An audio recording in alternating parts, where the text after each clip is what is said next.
Hi, I'm Jake Broder, the playwright and creator of UnRavelled. If you'd like to know more about UnRavelled and the Brain Health Festival that goes along with it, listen to this conversation.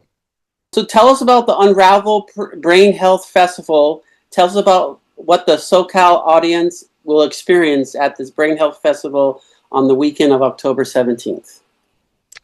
Well, the UnRavelled project comprises both the play itself and a brain health festival that surrounds it. This is made up of there are three goals for the outreach program, the Brain Health Festival, and that is raising awareness and reducing stigma about FTD and dementia, supporting the FTD community, and medical education and university education. We have different activities happening in each of those areas. For the first, when you come in, there's going to be an interactive lobby, which is built by For Their Thoughts, which is a dementia advocacy organization which focuses on both education and an empathetic response to people living with the condition. There are displays, there are interactive games, there's almost a VR kind of put yourself in the sensory situation that somebody with FTD has. And there's a lot of different stations there, and it's, a very interactive, sort of a brain health museum kind of thing. And then you'll go through and you'll see an exhibit. And that exhibit is Anne Adams' work. And it's for the first time ever, we're putting together an exhibit of her paintings. And they were all up in Vancouver. And they've come here. This is the sort of world premiere of her art, which is pretty amazing. And that will be linked with a docent-led tour through it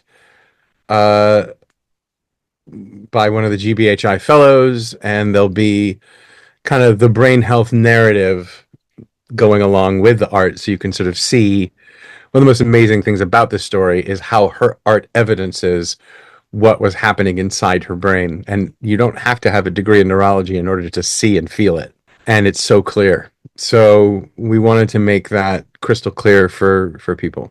Then you come and see the show, and then after the show, there is a talk back each night. It's sort of like a TED Talk, sort of interdisciplinary teams of people from science, medicine, the arts, pharmaceuticals, advocacy, all coming together. And on night one, it's a talk about the case. And night two, the title of the talk is What Comes Next?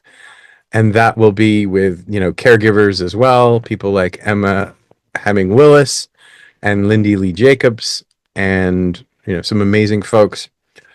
And then on Sunday, the third talkback is Doing Better Than Diagnosis to Death. And it's a storytelling panel with some filmmakers and playwrights and people like that to talk about how we can inject a note of hope inside stories that have to do with brain health. And then you'll come out of the show, and there's a book giveaway. Each night there's a different one. I think on night one, we're giving away Mysteries of the Social Brain, which is an amazing book by Dr. Bruce Miller. Then on night two, we're giving away The Unexpected Journey by Emma Willis. And then on night three, we're giving away The ABC of Invertebrates, which I can't show you because it's being printed right now. We're publishing a book of Anne's paintings and her husband Robert's verses that they made together while she had the condition.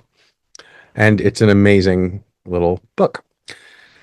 And then there is also, I think, a StoryCorps type area where you can go and, people who watch the show oftentimes want to tell their own stories. And so we have a booth and a person to listen and to hear the stories. We also have tabling from a lot of different organizations like the Global Brain Health Institute, UCSF, UCLA, Cedars,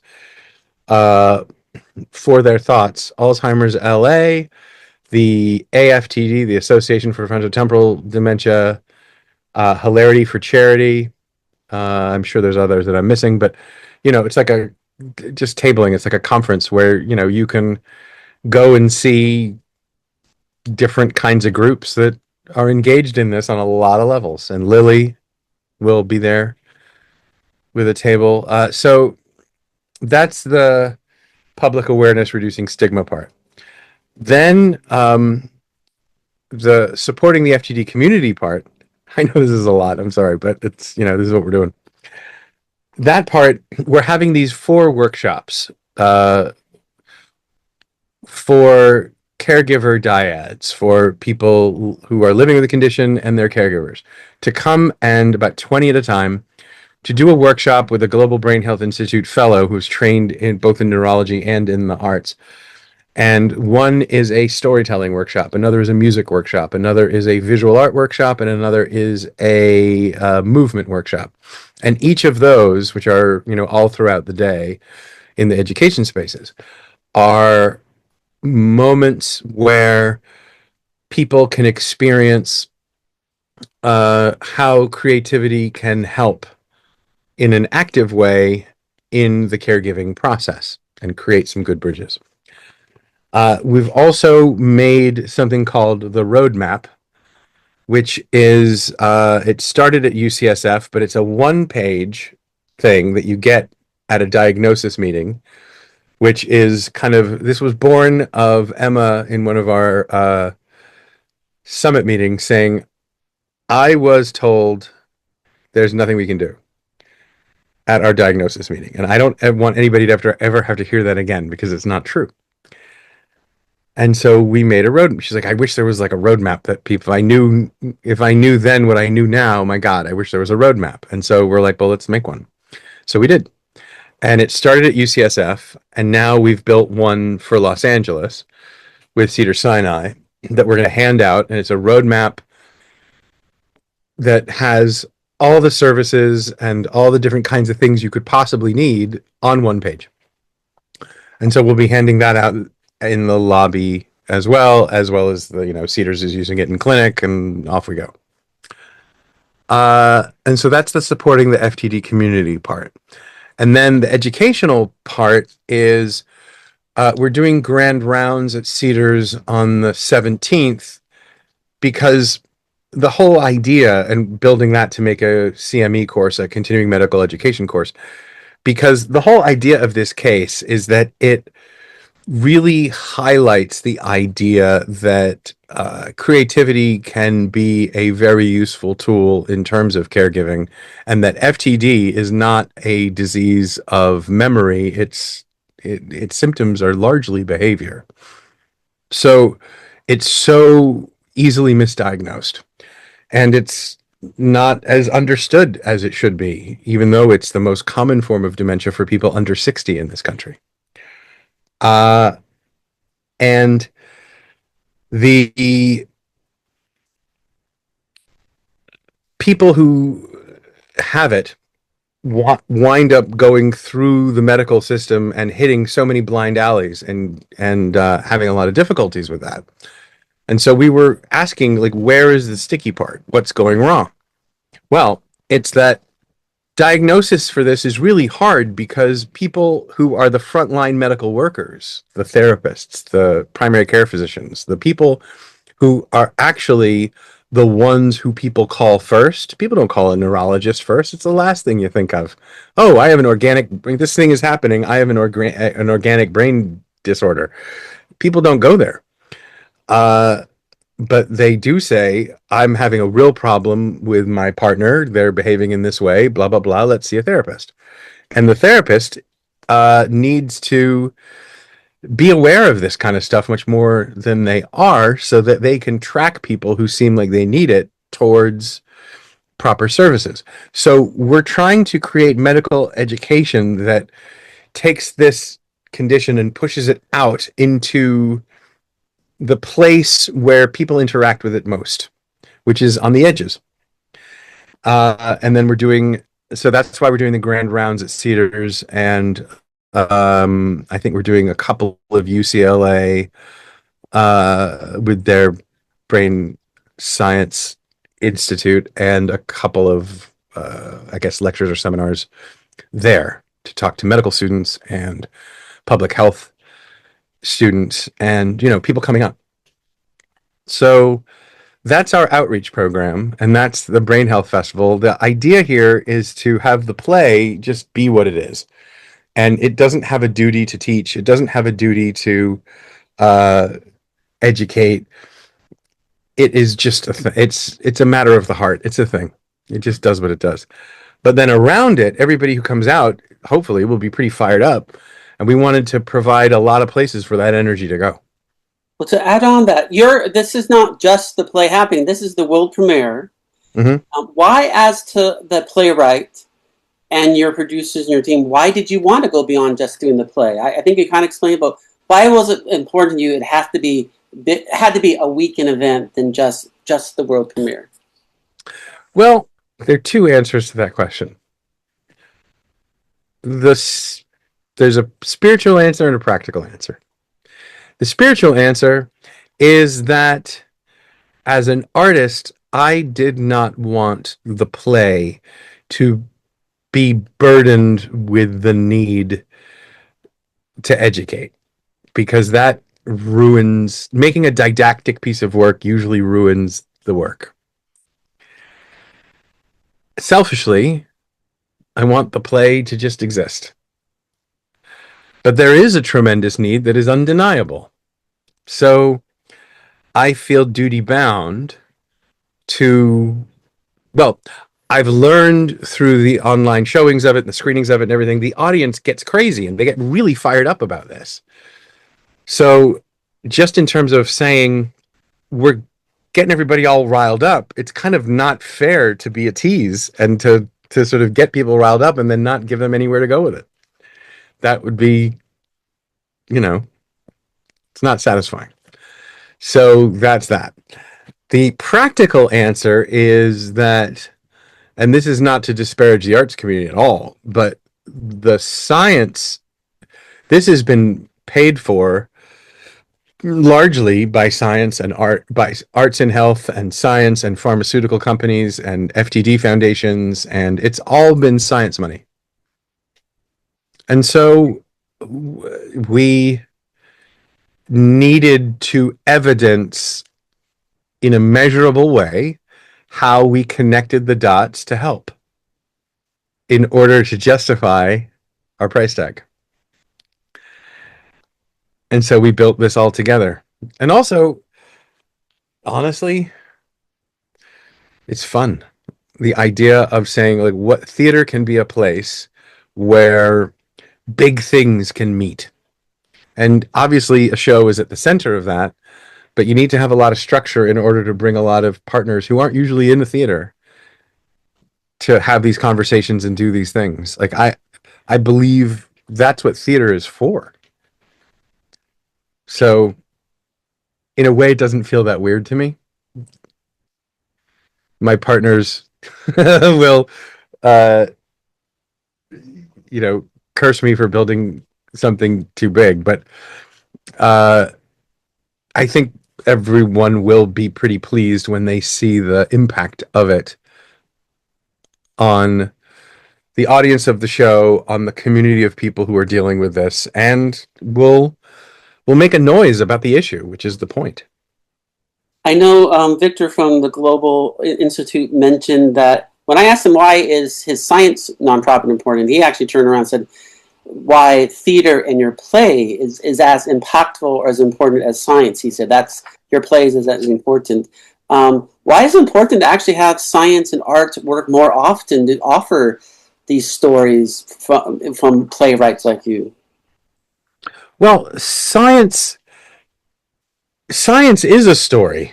It is an amazing story. It is a catalog of our deepest human progresses over a long time, and the breakthroughs and the conceptions and how we think of the world. And as science grows, we grow. So that's a great story, but it's not something that is easily accessible or understandable unless you read a paper or dig.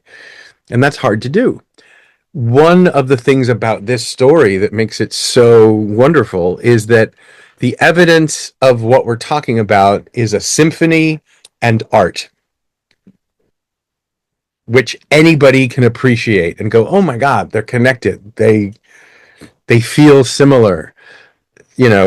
Those things are access all areas. And I think it's the duty of, playwrights to take ideas and put them into a form that people can understand and relate to.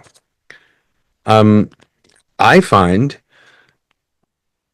this area to be incredibly fertile with curiosity and wonder and joy about what we're capable of. Because in a way, when Victor is one of the best architectural thinkers about how to get science projects funded in the country. He's responsible for NIH grants that are just seismic, and he's amazing.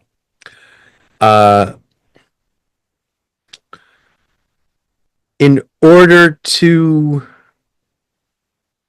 have people pay attention to scientists who are saying, hey, this is really important, you need to have the base of the cake. You need to have society recognizing that work a little bit and saying, oh, I know what you're talking about. I've heard of that case. Or, yes, I've heard about this disease. I know why this is important. Okay. So it just sort of sets the stage for good work on a lot of people's part. This whole weekend is far from the story, but from what you wrote. Tell me why, as a playwright, you had to create this, have to tell this story, and why it's important to as many people see it. Why did I create this story? Well, I learned about the story. The story existed. I was captivated by it, or rather by a very particular part of it. I was sitting in my car listening to Radiolab. It's a great program, and I couldn't get out of the car because the program was so fantastic. It was Anne Adams and Ravel, and how she painted his symphony. They both had the same disease. And when you listen to the painting and listen to the symphony and look at the painting together, you can see how they match and rhyme. And even though they were 70 years apart and they had the same condition at the same time, and this is evidence of that, and there's a little creative bump that happens sometimes at the beginning phases of this disease before it starts to hurt you. And at the time, I was dealing with a potential diagnosis in my family, and I was really scared. We didn't know what was going on, but we knew something was. And I realized, most people don't ever get out of that place. That's a pretty fearful place to be. And I was terrified. And then when I listened to this story, and I thought, wow, there's a brain disease that can give you a creative burst before it takes a lot of stuff away, it gave me hope. And that hope was a little bit stronger than the fear about my dad for a little while. And that captured my heart. And I was just like, if I can feel that in this state, then other people would too. So I've been chasing the dragon of trying to get that painting and this symphony with the context right in front of as many people as possible since 2017. Tell me what in the panel discussions you're looking forward to, not only the subject, but the people you'll be talking to. I love hearing Bruce Miller talk about the state of affairs and where he feels that we're at. We're at a very interesting point in dementia. We're ready for sort of a pink ribbon moment. And this is sort of all about that. You know how when we grew up, cancer was a thing with it was a word that was whispered in fear in corners and nobody spoke it because it was like an incantation of horror. And then in 1991, Self magazine of all places created the pink ribbon to support breast cancer, and people started to talk about cancer differently and treatments started to happen. But that was like a social change in front of a scientific one. And now we say I'm fighting a battle with cancer and winning, or I'm fighting a battle with cancer and losing. But it's not this horror filled, it doesn't mean it's not bad, but it's not the unnameable fear in the corner anymore. It's something we can talk about. Dementia is ready for its close up, Mr. B. DeMille. It's ready to come out of this fear based way of looking at it where people say, oh my God, if I wind up having dementia, just shoot me. You know, that's what people say now, and they really don't have to. So this is a moment for that. In the panels, that was your question. The panels are made up of some amazing folks.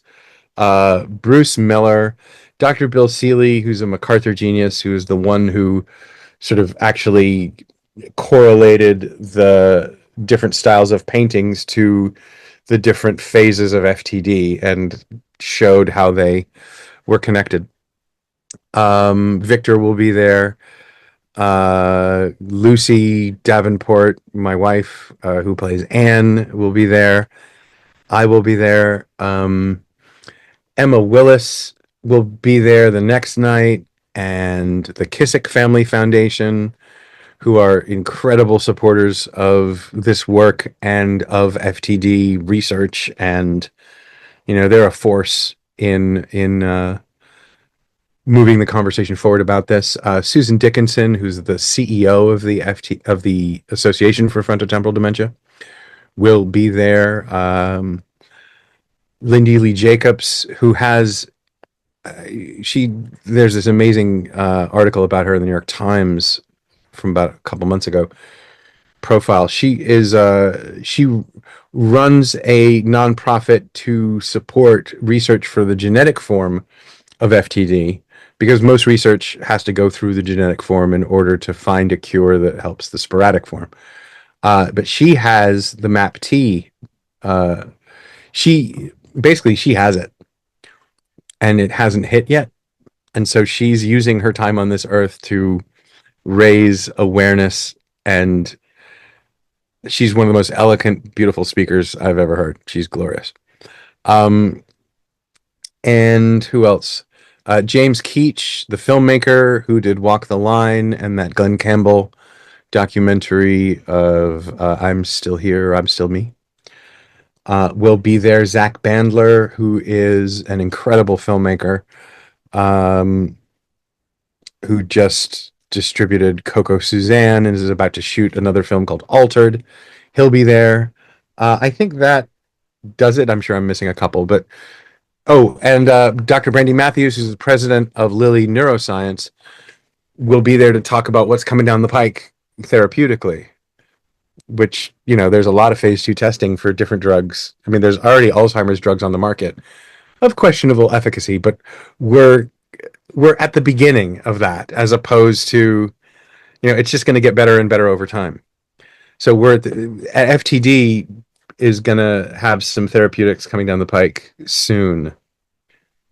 So, yeah, so it's an interdisciplinary conversation with a lot of extraordinary people, about 5 a night.